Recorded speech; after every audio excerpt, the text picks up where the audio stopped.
राधे राधे सभी भक्तजनों को। आज हम आपके सामने लेकर आए हैं पूर्णमासी व्रत की कथा।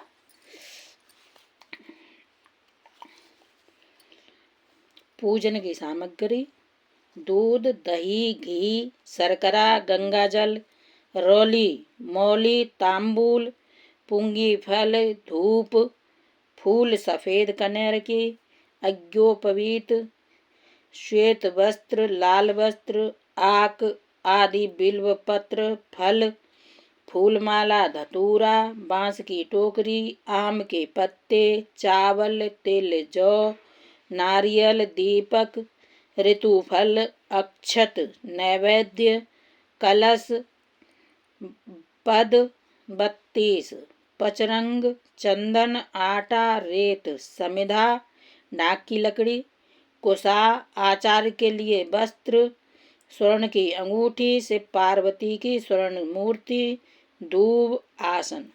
ये है पूजन की सामग्री। परिचय: व्रत का प्रत्येक मास की पूर्णिमा को पूर्ण चंद्रमा का और तत्पश्चात सूर्य का तथा विष्णु रूप सत्यनारायण का व्रत किया जाता है। यह पूर्णिमा व्रत के हेतु चंद्रोदय व्यापिनी ली जाती है। इसमें देव पूजन, दान, पुण्य, तीर्थ स्थान और वेद पुराण सुनने से अक्षय पुण्य मिलता है। यदि इस दिन चित्रा नक्षत्र हो तो तरह तरह के वस्त्र दान करने से स्त्रियों के सौभाग्य की वृद्धि होती है।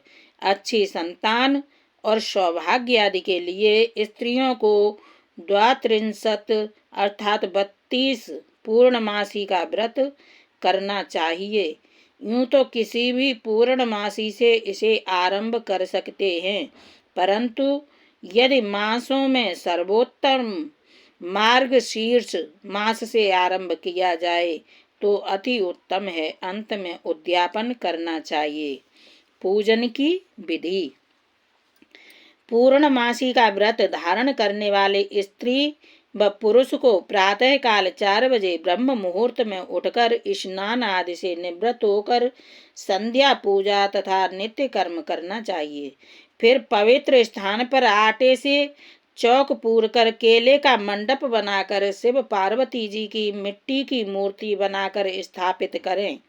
तत्पश्चात नवीन वस्त्र धारण करके आसन पर पूर्वाभिमुख बैठकर देश काल आदि के उच्चारण के साथ हाथ में जल लेकर संकल्प करें। उसके अनंतर गणेश जी का आवाहन व पूजन करें। फिर वरुणादि देवों का आवाहन करके कलश पूजन करें। चंदनादि समर्पण करें। कलश मुद्रा दिखाएं,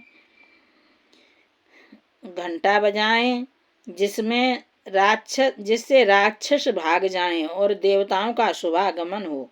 गंध अक्षत आदि द्वारा घंटा को नमस्कार करें। दीपक को नमस्कार कर पुष्पाक्षत आदि से पूजन करें। ओम अपवित्रः पवित्रो वा सर्वावस्थां गतोऽपि वा यह स्मरेत पुंडरीकाक्षं स वामाभ्यनरतः शुचि। इस मंत्र द्वारा पूजन सामग्री तथा अपने ऊपर जल छिड़कें। इंद्र आदि 8 लोकपालों का आवाहन एवं पूजन करें।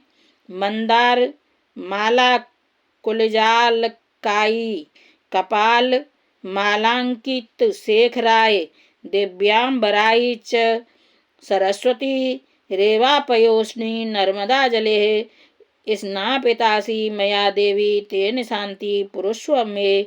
इससे शिवजी को स्नान कराएं। नमो देव्यै महादेव्यै शिवायै सततं नमः। नमः प्रकृत्यै भद्रायै प्रणता स्मताम्। इस मंत्र से पार्वती जी को स्नान कराएं। उसके अनंतर पंचोपचार पूजन करें। चंदन, अक्षत, पुष्प, धूप, दीप दिखाएं। फिर नैवेद्य चढ़ाकर आचमन कराएं। अनंतर हाथों के लिए उबटन समर्पण करें। फिर सुपारी अर्पण करें, दक्षिणा भेंट करें और नमस्कार करें। इस प्रकार के पंचोपचार पूजन से श्री शिवजी की प्रसन्नता के लिए ही कथन करें। फिर उत्तर की ओर निर्माल का निर्माल्य का विसर्जन करके महाअभिषेक करें। अनंतर सुंदर वस्त्र समर्पण करें। यज्ञोपवीत धारण कराएं। श्रीखंड चंदन दिव्यम गंधाड्यम सुमनोहरम विलेपनम सुरश्रेष्ठ चंदनम प्रतिग्रहताम। इस मंत्र से चंदन अर्पित करें। अक्षत चढ़ाएं और सप्त धान्य समर्पण करें। फिर हल्दी चढ़ाएं। कुमकुम मांगलिक सिंदूर आदि अर्पण करें।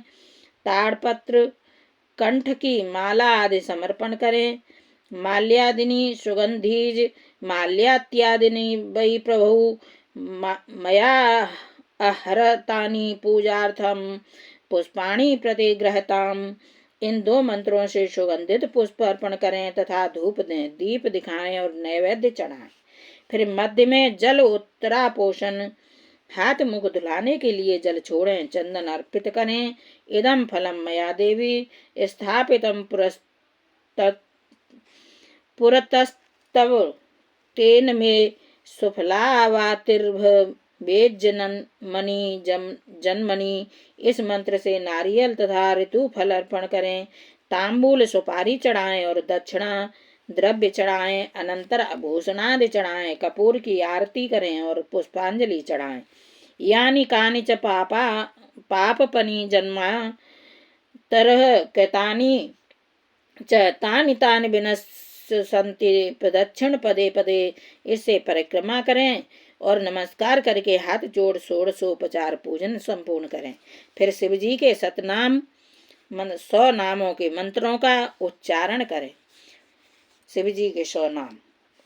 ओम शिवाय नमः 1, दूसरा ओम भौमाय नमः, तीसरा रुद्राय नमः, चौथा नीलकंठाय नमः, ओम सोमनाथाय नमः, ओम वेदसे नमः, ओम कपर्दिने नमः, ओम वृषभध्वजाय नमः, ओम सुरेशाय नमः, ओम व्योमकेशाय नमः, ओम सोमेश्वराय नमः, ओम सिपी विष्ठाय नमः, ओम भर्गाय नमः, ओम व्यालप्रियाय नमः, ओम दिगंबराय नमः, ओम उमाकांताय नमः, ओम तपोभगाय नमः, ओम व्यालनापतये नमः, ओम व्यासाय नमः, ओम व्यालाय नमः, ओम त्रिपुरकांताय नमः, ओम सिंहाय नमः, ओम शार्दूलाय नमः, ओम पृथुनापतये नमः, ओम ईशाय नमः, ओम व्याघ्राय नमः, ओम अमृताय नमः, ओम महीधराय नमः, ओम परमात्मने नमः, ओम विष्टाय नमः,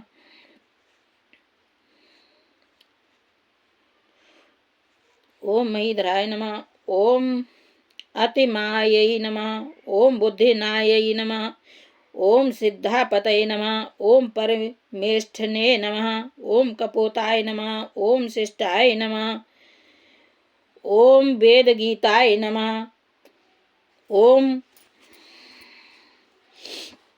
गोप्ताय नमः, ओम दीर्घपाय नमः, ओम वेद गुहाय नमः, ओम दीर्घाय नमः, ओम भद्राय नमः, ओम जगत प्रतिष्ठाय नमः, ओम व्योम रूपाय नमः, ओम गर्भ क्रंते नमः, ओम नील लोहिताय नमः, ओम आदित्याय नमः, ओम सुमहसे नमः, ओम अंधकासुर नमः, ओम शुक्लाय नमः, ओम चंदाय नमः, ओम भक्त प्रियाय नमः, ओम अव्याय नमः, ओम महेशाय नमः, ओम त्रिनेत्राय नमः, ओम हराय नमः, ओम महादेवाय नमः, ओम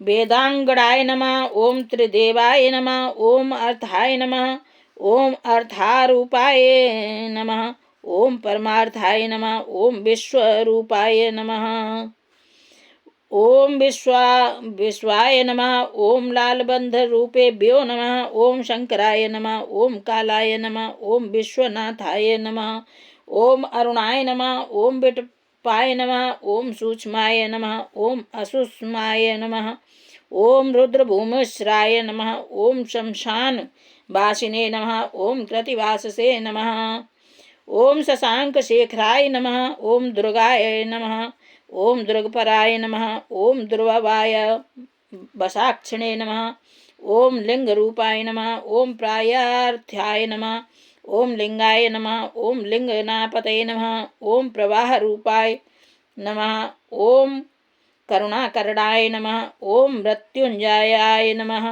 ओम आत्मानुभव स्वरूपिणे नमः। ओम अंबिकाय नमः। ओम असित कंठाय नमः। ओम भार्गाय नमः। ओम गौरीपतये नमः। ओम भोलेनाथाय नमः। ओम मंगल हेतवे नमः। ओम सर्वशक्त्यै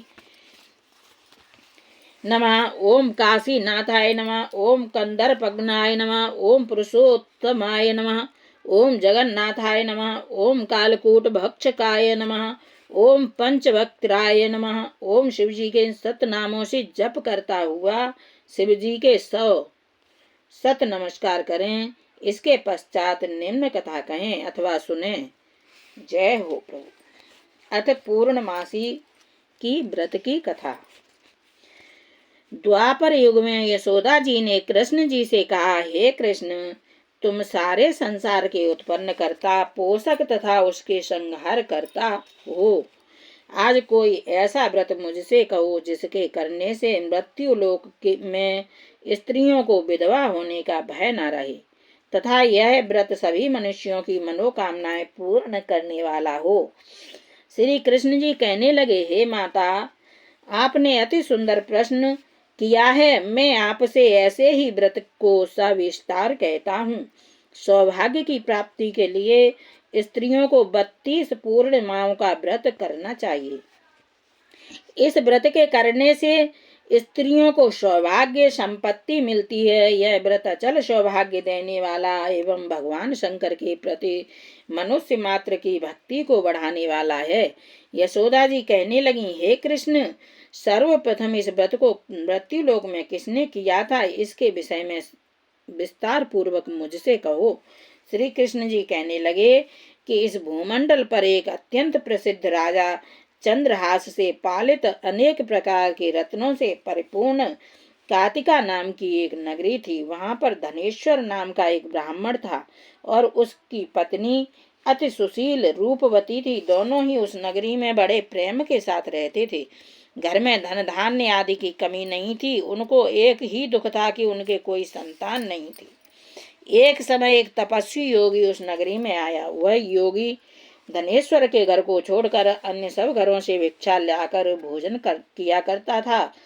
रूपवती से वह भिक्षा नहीं लिया करता था। वह योगी एक दिन किसी अन्य घर से भिक्षा लेकर गंगा किनारे जाकर भिक्षा प्रेम पूर्वक खा रहा था। धनेश्वर ने यह सब देख लिया। अपनी भिक्षा के अनादर से दुखी होकर धनेश्वर योगी से बोला, महात्मन, आप सब घरों से भिक्षा लेते हैं परंतु मेरे घर की भिक्षा कभी भी नहीं लेते। इसका कारण क्या है? योगी कहने लगा कि निपुत्री के घर की भीख पतितों के अन्न के तुल्य होती है और जो पतितों का अन्न खाता है वह भी पतित हो जाता है। चूंकि तुम निपुते हो अतः पतित हो जाने के भय से मैं तुम्हारे घर की भिक्षा नहीं लेता हूँ। धनेश्वर यह बात सुनकर अपने मन में बहुत दुखी हुआ और योगी के पैरों पर गिर पड़ा और कहने लगा, हे महाराज, यदि ऐसा है तो आप मुझे पुत्र प्राप्ति का उपाय बताइए। आप सर्वज्ञ हैं, मुझ पर अवश्य ही यह कृपा कीजिए। धन की मेरे घर में कोई कमी नहीं परंतु मैं पुत्र न होने के कारण अत्यंत दुखी हूँ। आप मेरे इस दुख का हरण करें। आप सामर्थ्यवान हैं। यह सुनकर योगी कहने लगा, हे ब्राह्मण, तुम चंडी की आराधना करो। घर जाकर उसने अपने पत्नी से सब वृतांत कहा और स्वयं तप के निमित्त वन में चला गया। वन में जाकर उसने चंडी की उपासना की और उपवास किया। चंडी ने 16वें दिन उसको स्वप्न में दर्शन दिए और कहा, हे धनेश्वर, जा, तेरे पुत्र होगा और वह 16 वर्ष की आयु में ही मृत्यु को प्राप्त हो जाएगा। यदि तुम दोनों पति पत्नी 32 पूर्णमासियों का व्रत विधि पूर्वक करोगे तो वह दीर्घायु हो जाएगा। जितनी तुम्हारी सामर्थ्य हो आटे के दिए बनाकर शिवजी का पूजन करना, परंतु पूर्णमासी को 32 हो जाने चाहिए। प्रातः काल होने पर इस स्थान के समीप ही तुम्हें एक आम का वृक्ष दिखाई देगा। उस पर तुम चढ़कर एक फल तोड़कर शीघ्र अपने घर चले जाना और अपनी पत्नी से सब वृतांत कहना। ऋतु स्नान के पश्चात वह स्वच्छ होकर श्री शंकर जी का ध्यान करके उस फल को खा लेगी। तब शंकर भगवान की कृपा से उसको गर्भ हो जाएगा। जब वह ब्राह्मण प्रातःकाल उठा तो उसने उस स्थान के पास ही एक आम का वृक्ष देखा, जिस पर एक अत्यंत सुंदर आम लगा हुआ था। उस ब्राह्मण ने उस आम के वृक्ष पर चढ़कर उस फल को तोड़ने का प्रयत्न किया, परंतु वृक्ष पर कई बार प्रयत्न करने पर भी वह न चढ़ पाया। तब तो वह ब्राह्मण को बहुत चिंता हुई और विघ्न विनाशक श्री गणेश जी की वंदना करने लगा। हे दयानिधे, हे दयाविंदो, अपने भक्तों के विघ्नों का नाश करके उनके मंगल कार्य को करने वाले, दुष्टों का नाश करने वाले, रिद्धि सिद्धि के देने वाले, आप मुझको कृपा करके इतना बल दें कि मैं अपने मनोरथ को पूर्ण कर सकूं। इस प्रकार गणेश जी की प्रार्थना करने पर उनकी कृपा से धनेश्वर वृक्ष पर चढ़ गया और उसने उस फल को तोड़कर अपनी पत्नी को लाकर दिया। उसकी पत्नी ने अपने पति के कथनानुसार उस फल को खा लिया और वह गर्भवती हो गई। देवी जी की असीम कृपा से उसके एक अत्यंत सुंदर पुत्र हुआ, जिसका नाम उन्होंने देवी दास रखा। माता पिता के हर्ष और शोक के साथ वह बालक शुक्ल पक्ष के चंद्रमा की भांति बड़ा होने लगा। देवी जी की कृपा से वह बालक बहुत ही सुंदर, सुशील और विद्या पढ़ने में बहुत ही निपुण हो गया। दुर्गा जी की आज्ञा अनुसार उसकी माता ने 32 पूर्णमासी का व्रत रखना प्रारंभ कर दिया था, जिससे उसका पुत्र दीर्घायु हो जाए। 16वां वर्ष लगते ही देवीदास के माता पिता को बड़ी चिंता हो गई कि कहीं उनके पुत्र की इस वर्ष मृत्यु न हो जाए। इसलिए उन्होंने अपने मन में विचार किया कि यदि यह दुर्घटना उनके सामने हो गई तो वे ऐसे कैसे सहन कर सकेंगे। इसलिए उन्होंने देवीदास के मामा को बुलाया और कहा कि हमारी इच्छा है कि देवीदास 1 वर्ष तक काशी में जाकर विद्या अध्ययन करे और हम उसको अकेला भी नहीं छोड़ना चाहते। इसलिए साथ में तुम चले जाओ और 1 वर्ष के पश्चात इसको वापस लौटा लाना। सब प्रबंध करके उसके माता पिता ने काशी जाने के लिए देवीदास को एक घोड़े पर बैठाकर उसके मामा को उसके साथ कर दिया, किंतु यह बात उसके मामा या किसी और से नहीं कही। धनेश्वर ने अपनी पत्नी के साथ अपने पुत्र की मंगल कामना तथा दीर्घायु के लिए भगवती दुर्गा की आराधना और पूर्णमासियों का व्रत करना आरंभ कर दिया। इस प्रकार बराबर 32 पूर्णमासी का व्रत पूरा किया। एक दिन वह दोनों मामा और भांजा मार्ग में रात्रि बिताने के लिए किसी ग्राम में ठहरे हुए थे। उस दिन उस गांव में एक ब्राह्मण की अत्यंत सुंदर, सुशील, विदुषी और गुणवती कन्या का विवाह होने वाला था। जिस धर्मशाला में के अंदर वर और उसकी बारात ठहरी हुई थी, उसी धर्मशाला में देवीदास और उसके मामा भी ठहरे हुए थे। कन्या का तेल आदि चढ़ाकर मंडप आदि का कार्य किया गया तो लग्न के समय वर को धनुर्वात हो गया। इसलिए वर के पिता ने अपने कुटुंबियों से परामर्श करके निश्चय किया कि यह देवीदास मेरे पुत्र जैसा ही सुंदर है, मैं इसके साथ ही लग्न करा दूं और बाद में विवाह के अन्य कार्य मेरे लड़के के साथ हो जाएंगे। ऐसा सोचकर देवीदास के मामा से जाकर बोला कि तुम थोड़ी देर के लिए अपने भांजे को हमें दे दो, जिससे विवाह के लग्न का सब कार्य सुचारू रूप से हो सके। तब उसका मामा कहने लगा कि जो कुछ भी मधुपर्क आदि कन्यादान के समय वर को मिले वह सब हमें दे दिया जाए तो मेरा भांजा इस बारात का दूल्हा बन जाएगा।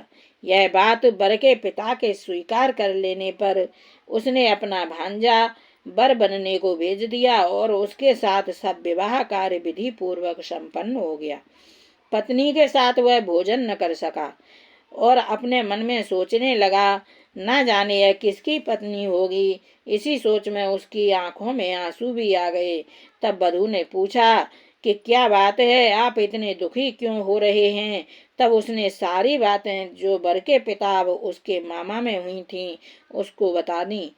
तब कन्या कहने लगी कि यह ब्रह्म विवाह के विपरीत हो कैसे सकता है। देव ब्राह्मण और अग्नि के सामने मैंने आपको ही पति बनाया है, इसलिए आप ही मेरे पति हैं। मैं आपकी ही पत्नी रहूंगी, किसी अन्य की कदापि नहीं।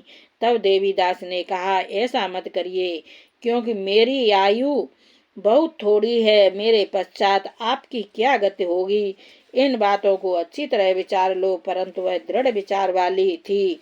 बोली कि जो आपकी गति होगी वही मेरी गति होगी। स्वामी, हे स्वामी, आप उठिए और भोजन करिए, आप निश्चय ही भूखे होंगे। इसके बाद देवीदास और उसकी पत्नी दोनों ने भोजन किया। प्रातः काल 4 बजे देवीदास अपनी पत्नी को 3 नगों से जड़ी हुई एक अंगूठी दी, एक रूमाल दिया और बोला, प्रिय, इसे लो और संकेत समझकर स्थिर चित्त हो जाओ। मेरा मरण और जीवन जानने के लिए एक पुष्प वाटिका बना लो, उसमें सुगंध वाली एक नव मल्लिका लगा लो, उसको प्रतिदिन जल से सींचा करो और आनंद के साथ रहो। जिस समय और जिस दिन मेरा प्राणांत होगा ये फूल सूख जाएंगे, और जब ये फिर हरे हो जाएं तो जान लेना कि मैं जीवित हूँ, इसमें कोई संशय नहीं है। यह समझाकर वह चला गया। प्रातः काल होते ही वहां पर बाजे गाजे बजने लगे, और जिस समय विवाह के कार्य समाप्त करने के लिए वर तथा सब बाराती मंडप में आए, तो कन्या ने वर को भली प्रकार से देखकर अपने पिता से कहा कि यह मेरे पति नहीं है। मेरे पति वही हैं जिसके साथ रात्रि में मेरा पानी ग्रहण हुआ था, उनके साथ मेरा विवाह इनके साथ मेरा विवाह नहीं हुआ।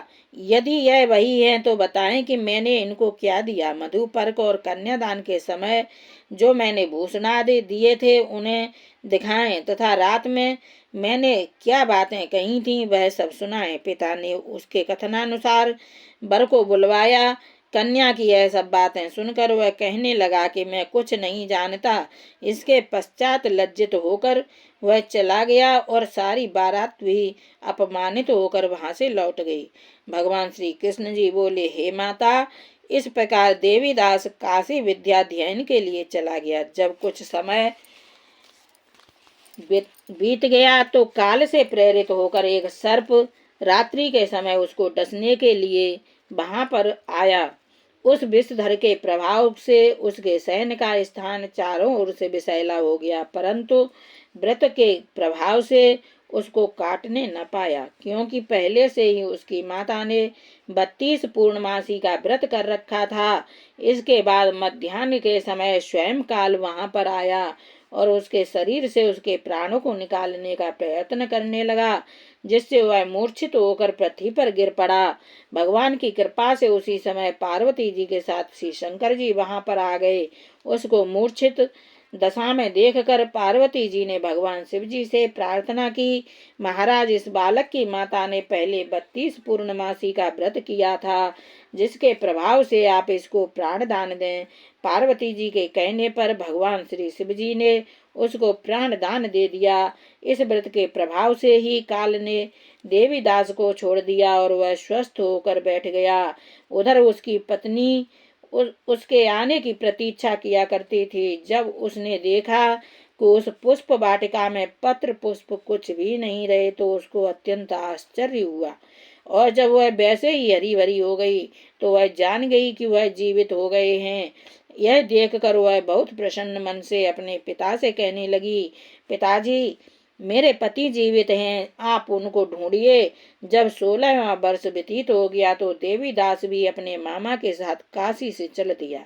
इधर उसके ससुर उसको ढूंढने के लिए अपने घर से जाने वाले ही थे कि वह दोनों मामा भांजे वहां पर आ गए। उसको आया देखकर उसका ससुर बड़ी प्रसन्नता के साथ उन्हें अपने घर में ले आया। उस समय नगर के निवासी भी वहां इकट्ठे हो गए और सबने विश्वास कर लिया कि अवश्य ही इसी बालक के साथ इस कन्या का विवाह हुआ था। उस बालक को जब कन्या ने देखा तो पहचान लिया और कहा कि यह तो वही हैं जो संकेत करके गए थे।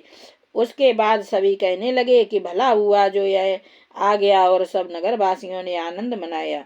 कुछ दिन बाद देवीदास ने अपनी पत्नी और मामा के साथ अपने ससुर के घर से बहुत सा दान दहेज लेकर अपने घर के लिए प्रस्थान किया। जब वह अपने गांव के निकट आ गया तो कई लोगों ने उसको देखकर उसके माता पिता को पहले ही जाकर खबर दे दी कि तुम्हारा पुत्र देवीदास अपनी पत्नी और मामा के साथ आ रहा है। ऐसा समाचार सुनकर पहले तो उन्हें विश्वास ही नहीं हुआ, किंतु जब और लोगों ने भी आकर उनकी बात का समर्थन किया तो उनको बड़ा आश्चर्य हुआ। लेकिन थोड़ी देर में देवीदास ने आकर अपने माता पिता के चरणों में अपना सिर रखकर प्रणाम किया और उसकी पत्नी ने अपने सास ससुर के चरणों का स्पर्श किया तो माता पिता ने अपने पुत्र और पुत्र वधू को अपने हृदय से लगा लिया और दोनों की आंखों में प्रेमाश्रु बह चले। अपने पुत्र और पुत्र वधू के आने की खुशी में धनेश्वर ने बहुत बड़ा उत्सव किया और ब्राह्मणों को बहुत सी दान दक्षिणा देकर प्रसन्न किया। श्री कृष्ण जी कहने लगे कि इस प्रकार धनेश्वर 32 पूर्णिमाओं के व्रत के प्रभाव से पुत्रवान हो गया। जो भी स्त्रियां इस व्रत को करती हैं वे जन्म जन्मांतरों तक वैधव्य का दुख नहीं भोगती और सदैव सौभाग्यवती रहती हैं। यह मेरा वचन है, इसमें कोई संदेह नहीं मानना। यह व्रत पुत्र पौत्रों को देने वाला तथा संपूर्ण मनोकामनाओं को पूर्ण करने वाला है। 32 पूर्णिमाओं के व्रत करने से व्रत करने वाले की सब इच्छाएं भगवान शिव जी की कृपा से पूर्ण हो जाती हैं। पूर्णमासी व्रत कथा समाप्त। पूर्णमासी व्रत उद्यापन विधि। अनंतर माता यशोदा की पूर्णमासी व्रत के उद्यापन की विधि जानने की इच्छा जानकर श्री कृष्ण जी बोले, हे माता, मार्गशीर्ष अगहन माघ अथवा बैसाख की पूर्णिमा को व्रत आरंभ करना चाहिए और भादों या पौष को छोड़ देना चाहिए। प्रत्येक पूर्णमासी को शिवजी और पार्वती जी की शास्त्रोक्त रीत से षोडशोपचार पूजन करना चाहिए। आटे का एक दीपक बनाकर उसमें घी व बत्ती डालकर उनके आगे जलाएं। हर महीने एक एक दीपक बढ़ाते जाना चाहिए। जब 32 दीपक पूरे हो जाएं, यानी 32 पूर्णमासी पूरी हो जाएं, तो ज्येष्ठ अथवा किसी भी पूर्णमासी को उद्यापन करना चाहिए। चतुर्दशी के दिन निराहार रहकर उपवास करें। फिर रात्रि को मंडप बनाकर उसके बीचों बीच मिट्टी का एक कलश जल भरकर रखें। फिर उसे बांस के एक पात्र से ढक दें। फिर उसे वस्त्र से आच्छादित कर दें।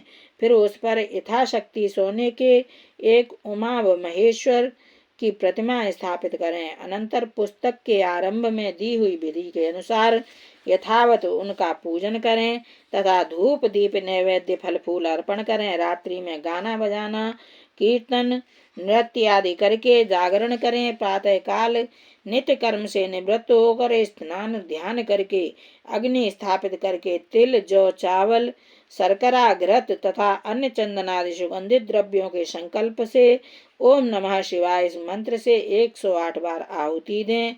फिर ओम उमाय नमः इस मंत्र से भी 108 बार आहुति दें। इस प्रकार हवन करके 10 दिक्पालों को मां महेश्वर के निमित्त बलि दें और पूर्ण आहुति दें। अनंतर आरती करें। इसके पश्चात यथाशक्ति ब्राह्मणों को उनकी पत्नियों सहित भोजन कराएं और अपने कुटुंबियों सहित प्रसाद ग्रहण करें। मंत्रहीनम क्रियाहीनम भक्तिहीनम सुरेश्वरा यत् पूजितं मया देव परिपूर्णं तदस्तु मे। अनंतर उपलिखित श्लोक का पाठ करें और कहें कि हे देव, मैंने जो मंत्रहीन क्रियाहीन और भक्तिहीन पूजन किया है यह सब आपकी कृपा से पूर्ण हो। देवादिदेव आपको नमस्कार है। ऐसा करते हुए विसर्जन करें। आचार्य को दक्षिणा दें और दूध देने वाली गाय बछड़े से युक्त गौदान में दें। श्री कृष्ण भगवान ने कहा, इस प्रकार करने वाली स्त्रियां जन्मांतर में कभी विधवा नहीं होती। वे इस लोक में उत्तमोत्तम भोगों को भोग कर अंत में स्वर्ग को प्राप्त होती हैं। जय श्री कृष्ण भगवान की।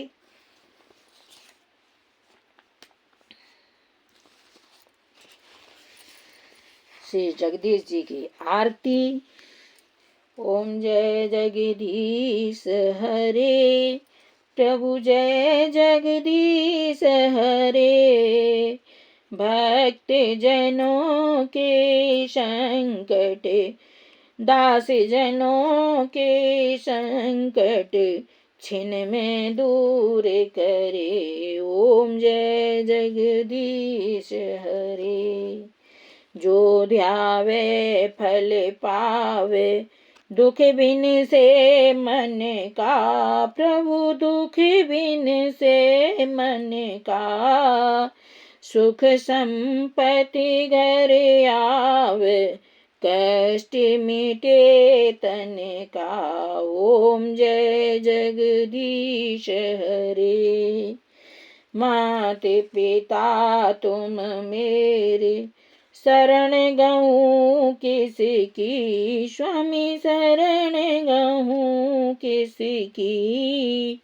तुम विनय और न दूजा, आस करूं जिसकी। ओम जय जगदीश हरे। तुम पूर्ण परमात्मा, तुम अंतर्यामी, स्वामी तुम अंतर्यामी।